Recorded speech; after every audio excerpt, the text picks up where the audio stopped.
Oh, no.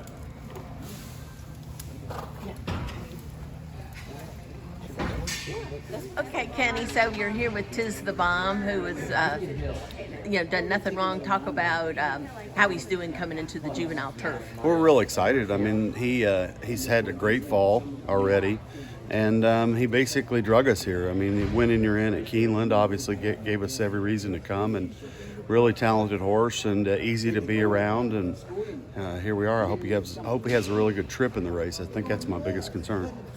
He's one of your horses that you start off at Ellis Park. You like getting that mile. I'm trying to think, was that an off the turf?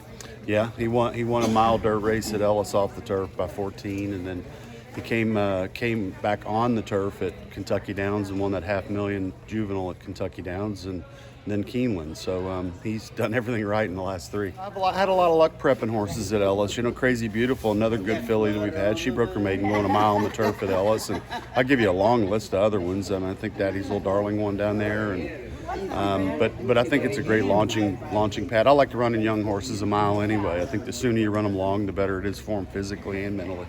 And as we've talked before, it's the distance usually you're looking for, not necessarily the grass surface, so you're fine either way. Yeah, I buy a certain type of horse when I go to auction. Probably a horse with a pretty long hip on them, and when you do that, then you need a little more ground. And if they're gallopers with a turn of foot, then you get a really good horse.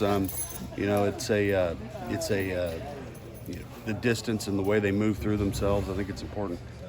Now that we know who's in the juvenile turf, just sort of talk about the field and how it's shaping up and how you feel Tiz the Bomb. I mean, he's won by 14, and then his last race, he broke through the gate, never a good thing, and then ran a very courageous race to win. Well, we've done some gate schooling. He's done that twice here already, so we think that's good. I think that was an aberration. He's never done anything like that before when he busted through the gate. But the hard thing about this race is it's such a big field, and it's a mile, and you've got to have the right trip and the right horse, and fingers crossed. You've not discounted putting this horse back on dirt. I mean, he's going to be 3 next year. He will go on dirt. I think after this race, we'll back off a little bit and then figure out a plan to take him to the Kentucky Derby and some of the classics. His workout in the mud at Keeneland this past week was really, really impressive. I mean, he worked 47-1 just in a nice gallop, so he's capable of running on any surface. Yeah, that's a nice horse to have. Yeah, no, we're excited. I think next year, between him, Rattle and Roll, and that other horse, Smile Happy, who won at Keeneland recently, we've got pretty strong hand going into the spring.